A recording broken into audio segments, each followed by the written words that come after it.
Na Bolsa de Chicago, a semana começou com estabilidade para os preços da soja. O mercado caminhou de lado durante toda a sessão desta segunda-feira para terminar o dia com pequenas variações, porque amanhã é dia de novo relatório do USDA. Aqui para o Brasil, os prêmios estão chamando a atenção por conta do atraso da chegada da nova safra ao mercado. Tudo isso, assunto para a gente tratar agora com o Rafael Silveira, analista de soja das Safras e Mercado, nos fazendo companhia nesta segunda-feira, dia 10 de fevereiro. Rafael, boa tarde, meu amigo, seja bem-vindo. É um prazer ter você com a gente mais uma vez para falar de um dia morno para Chicago, mas importante para o produtor aqui no Brasil, não é isso? Seja bem-vindo.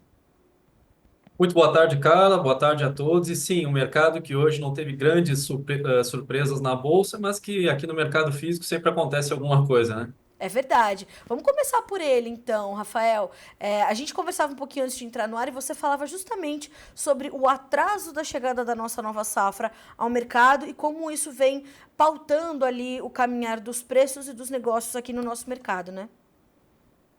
Exatamente, né? O que a gente tem visto até agora é um mercado que está se baseando muito aí no atraso da entrada de safra brasileira. Então a gente teve, por exemplo, né, um quadro de exportação bem mais fraco do que no ano passado, isso para o mês de janeiro. O line-up inicialmente mostrava ali bons níveis de embarques, mas muitas cargas tiveram que ser realocadas, né, justamente pela falta de produto. E o lastro disso, evidentemente, vem no prêmio. Então, que a gente está vendo uma disparada, né, de prêmios positivos, mas eles acabam tendo uma certa volatilidade, às vezes trabalhando, né, de certa forma conflitante, né, trabalhando no campo negativo, daqui a um pouco acabam subindo um pouco, ganhando alguma sustentação e às vezes até melhora o preço do físico. Então, o cenário está se baseando muito nisso a curto prazo, nessa entrada atrasada de safra de soja no Brasil. E nós estamos falando de que níveis de prêmios e o quanto disso mudou em relação às últimas semanas, Rafael. Bom, a gente tinha, né, prêmios que chegaram a bater menos 20, menos 30 pontos para fevereiro, mas que agora a gente já tem visto aí um mercado voltando, né, às vezes botando aí pontos positivos, por exemplo, 10 pontos, né, dependendo aí do vencimento. Então, um mercado que mostra uma oscilação um pouco mais volátil, que traz alguma sustentação no mercado físico, né? A gente tem visto, inclusive, muitos preços aí, dependendo da região, claro, né, no interior, quase, né, subindo bastante e ficando acima do que seria a paridade de exportação, né, em função aí dessa demanda por soja no curto prazo. Rafael, como é que está justamente a demanda pela nossa soja nesse momento? Você também me sinalizava que há até uma certa disputa já com a indústria, porque a gente vai vendo o nosso volume disponível de soja ficar um pouquinho mais baixo, um pouco todos os dias, por conta justamente desse atraso. Então a indústria já tem vindo um pouco mais agressiva ao mercado para tentar manter essa soja aqui no Brasil também? Sim, a gente tem visto uma movimentação melhor em relação a isso, né, o que traz alguma sustentação no preço do físico, pelo que a gente tem visto, os níveis que deveriam estar agora, né, pela conta de paridade não estão sendo muito observados, então a gente vê aí até alguma movimentação favorável, né? Claro que em função de demanda. Então, essa janela aí de curto prazo, né, quem tem soja disponível acaba se beneficiando, conseguindo um preço um pouco melhor.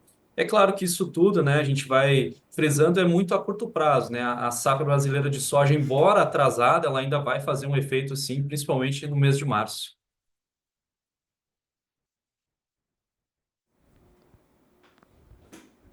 Quando a gente pensa nesse efeito, Rafael, a gente traz que impacto disso para as margens do produtor, por exemplo. Ele vem sofrendo com margens bastante ajustadas, sabia que seria assim nessa temporada 2024-25 por conta do volume de oferta que vem chegando ao mercado, né? Mas como é que as margens deles estão respondendo a esse movimento todo? O que a gente pode entender nesse momento do produtor, olhando para isso e pensando nas suas estratégias de comercialização? Bom, acho que são dois pontos, né? A gente tem que pensar também muito na questão logística, né? Então, esse atraso de safra, ele não impacta só nessa questão aí de trazer alguma sustentação de preço, mas o lado negativo é que quando a safra começar, né, a correr melhor, quando a gente tiver um avanço mais alto, né, a pressão logística acaba, infelizmente, encarecendo muito o custo do frete. Isso tem um peso muito relevante nas margens do produtor, né? Acabam forçando aí margens até negativas, dependendo do cenário. É claro que cada produtor tem a sua produtividade, né? Aqueles que conseguem ter uma alta produtividade acabam, né, sentindo menos esse impacto. Os que tiveram aí, infelizmente, perdas de produtividade ou estão tendo perdas de produtividade em função aí, dependendo da região, né, em função das quebras. acabam sofrendo mais, né? Então é importante a gente olhar muito para o time do preço, né? Isso é muito importante. Se está dando condição para fechar algum negócio que pelo menos mantenha as suas margens aí operacionais, eu acredito que pelo menos por enquanto é momento de fazer negócio, porque a gente, se olharmos aí para frente, né, a condição do preço no físico deve cair bastante, né? Justamente aí no pico da entrada de safra brasileira. E isso já deixa o produtor mais reticente nesse momento e você vê que ele pode voltar a avançar de forma um pouquinho mais agressiva com os negócios, talvez lá para o segundo semestre, Rafael. A gente deve ver uma tentativa do produtor participar do mercado com volumes um pouco mais agressivos, talvez na segunda metade do ano? Bom, eu acho que é um cenário bem provável. Na verdade, a gente não está com uma comercialização em nível ruim, tá? Nossas estimativas aqui, nós temos quase 40% já comercializado, que é um dado bom em relação às últimas duas safras. Eu acho que sempre pode avançar mais, dependendo do contexto, né? Como eu disse, se o mercado estiver dando oportunidade, é bom aproveitar. No segundo semestre, né, a gente deve ver talvez alguma retomada de valor para a safra, para a soja brasileira, porque aí envolvem outras questões, né? A gente pode ter aí uma redução de área americana, a gente tem, né, as questões de clima que sempre trazem volatilidade e podemos ter até um movimento aí de câmbio favorável, tá? Além de uma demanda chinesa aí forte também no segundo semestre. Então, tudo isso pode trazer, sim, algum alívio, né, para a pressão de queda dos preços no mercado físico. Então, assim, primeiro semestre a gente ainda deve continuar vendo o mercado bem pressionado, né, em termos de cotação, mas no segundo semestre pode ser, sim, uma janela de oportunidades melhores aí, para os produtores. E isso deve vir também de uma sinalização melhor para os preços na Bolsa de Chicago, Rafael? Ou Chicago tende a manter essa volatilidade um pouquinho mais intensa e no segundo semestre, talvez ainda mais, porque já teremos aí as informações mais claras da nova safra dos Estados Unidos. Como é que a gente está entendendo a Bolsa de Chicago nesse momento? Olha, eu acho que o mercado está num topo, tá? Importante, pode ser um nível de resistência atualmente, então nada impede que esse mercado volte a cair, tá? À medida que a gente for realmente tendo aí o tamanho da safra sul-americana, né, lembrando que as nossas projeções de safras aqui revisaram para cima, né, o potencial da safra brasileira, porque apesar, né, dos cortes aí no Rio Grande do Sul, que infelizmente, né, estão acontecendo, no Mato Grosso do Sul, a gente tem várias outras regiões com alto potencial produtivo, né, o Centro-Oeste como um todo, a gente tem o Mato Grosso, Goiás, Minas, o Nordeste indo muito bem, então tudo isso revisa uma safra muito boa, né, de soja no Brasil, além da Argentina, tá? A gente sabe que a Argentina está com problemas e teve uma revisão negativa, mas gira em torno de 49, quase 50 milhões de toneladas, o que é um número bom, um número regular. E quando a gente soma essas duas safras, dá uma safra muito grande sul-americana em comparação com o ano passado. Então, essa entrada de safra, se confirmada, ela ainda deve trazer um peso negativo sim na bolsa. Tá? Então, o mercado pode sentir esse impacto já no segundo semestre, nós podemos ter aí uma mudança, né? Se tivermos, por exemplo, né, essa redução esperada para a safra dos Estados Unidos, um corte relevante de área, né, e tivermos aí a condição de clima que sempre traz uma volatilidade, o mercado pode sim ganhar alguma sustentação, né, uma própria volatilidade natural, e a gente sabe que sempre acontece, e isso também configura oportunidade, mas na minha opinião, isso pode acontecer realmente no segundo semestre. Agora, até lá, Rafael, amanhã ainda tem relatório do USDA, ainda tem que, embora a gente vá ter que olhar um pouquinho mais para frente, nós temos aí o novo boletim mensal de oferta e demanda do Departamento de Agricultura dos Estados Unidos sendo reportado às 14 horas dessa terça-feira. Quais são suas expectativas e o que pode efetivamente mexer com o andamento das cotações por lá, a depender do teor desse relatório? Bom, depende muito dos ajustes que forem feitos, tá? O mercado está vendo aí, esperando, né, ajustes, revisão tanto para a safra da Argentina como a brasileira. Então, tem uma expectativa de corte, né, para a safra dos argentinos, assim como uma expectativa positiva na nossa safra. Podemos ter aí, basicamente, no contexto global, né, um número pouco alterado, porque uma reduz, a outra sobe, então não muda muita coisa, talvez. Né? Nós temos que cuidar realmente esse ajuste.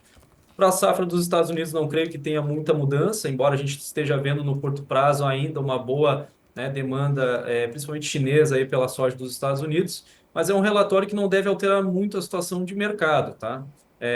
Ele deve manter aí, né, um quadro brasileiro em torno de 170 milhões de toneladas, uma safra argentina em torno de 50 milhões de toneladas, e trazer, né, para o mercado essa ideia mais estável. Eu acho que o que está segurando mais os preços em bolsa nesse momento é realmente essa questão de atraso na colheita e umas indefinições na Argentina. Mas à medida que a safra brasileira for realmente chegando no mercado, quando o mercado for absorvendo, né, o tamanho da oferta real que o Brasil vai colocar de soja esse ano, e também olhando a perspectiva argentina, né, se não tivermos quebras maiores, realmente é uma perspectiva negativa para os contratos futuros na Bolsa, né? E isso precisa colocar na conta, porque ainda pode, vindo a confirmação disso tudo, pode repercutir ainda um pouco mais, né, Rafael? Eu imagino, principalmente porque o mercado paralelamente está de olho em toda essa política tarifária do Donald Trump, essas informações que, embora elas tenham um impacto no mercado, elas ainda têm um certo desalinho ali, né? Ainda um certo desencontro, a falta de atualização sobre as relações de Estados Unidos e China. Isso precisa ser equilibrado também ali para entender o caminhar dessas cotações na Bolsa de Chicago, portanto. Sim, com certeza, né? Nós temos que observar várias questões, né? Para a soja, exclusivamente, é muito a questão chinesa. Então, na nossa perspectiva, o segundo semestre, né, ele deve trazer ainda uma demanda muito forte, né? Como é natural, mas dessa vez aí com maior força pelos chineses da soja brasileira. Então, as exportações esse ano vão ser muito grandes, tá? Nós vamos exportar muita soja. E isso tem sim reflexo diretamente dessa política. Entendeu? A gente pode ter um redirecionamento da demanda, que seria sazonal na outra safra dos Estados Unidos, aqui para a soja brasileira. Isso traz sim um suporte de prêmios lá no final do ano, mas também a bolsa pode ter um desconto até negativo. Então, são movimentos que a gente tem que acompanhar de perto, né? Exatamente, a gente vai fazer isso junto com vocês por aqui, viu, Rafael? Quero te agradecer pela companhia nessa segunda-feira, nesse pré-relatório do uso. É importante sabermos desse mercado. Hoje o mercado caminhando de lado, mas o mercado brasileiro se destacando, portanto, na nossa análise. Obrigada mais uma vez, meu amigo. Você é sempre muito bem-vindo por aqui e te desejo uma ótima semana por aí, e não só para você, para todo o time das Safras. Obrigada. Eu que agradeço, o prazer é todo meu. Obrigada, Rafael. Até a próxima. Um abraço para você. Até mais. Até. Bom, vamos ver como ficaram, portanto, as cotações na Bolsa de Chicago, depois dessa análise completíssima do Rafael Silveira. Destaque para o mercado interno, mas temos que olhar a nossa referência central, Bolsa de Chicago, números na tela para você acompanhar. O contrato março, 10 dólares e 49 centos por bushel, o maio, 10 dólares e 65, o julho, 10 e 80 e o agosto, 10 dólares e 74. As altas aqui, as baixas, perdão, variando de 0,25 a 1,5 nos contratos mais negociados. Preços do milho agora. No milho, leves altas entre 3 e 5 pontos e 75. Os contratos março, 4 dólares e 91. O maio, 5 dólares e 4. O julho, 5 dólares e 7. E o setembro, 4 dólares e 72 centos por bushel nessa segunda-feira. Fechando com os números do trigo. O trigo com leves baixas também vai encerrando a sessão dessa segunda-feira. Março, 5 dólares e 79 centos por bushel, 3 pontos mais 25 de queda. O maio, 5 dólares e 92, 3 pontos e meio de baixa. O julho, 6 dólares e 3, 2 pontos e meio de queda. E o setembro, 6 dólares e 17, 2 pontos de baixa nessa segunda-feira. O mercado, portanto, não só para soja, mas milho e trigo também vão caminhando para esse encerramento lateralizado, porque, como explicou o Rafael, há uma expectativa para o relatório, por mais que se espere um relatório sem grandes novidades. Então, ajustes nos números das safras brasileira e argentina, para soja e para milho, estoques finais norte-americanos e globais de soja, milho e trigo deverão ser revistos. Então, tudo isso está na conta, mas como a expectativa é de que os números venham com o certo conservadorismo do USDA já conhecido, o mercado vai apenas ajustando as suas posições antes da chegada desse novo reporte, que acontece às 14 horas, horário de Brasília, e você tem essas informações em primeira mão aqui no Notícias Agrícolas. A gente está te esperando. Na sequência, já depois desse boletim, fechamento da soja, tem os fechamentos de mercado completos com o Alexander Horta, seguindo aqui a nossa programação da TV Notícias Agrícolas, para que você seja sempre o produtor rural mais bem informado do Brasil. Eu te encontro amanhã, a partir das 8 horas da manhã, no Bom Dia Agronegócio. Bom descanso para você e até mais.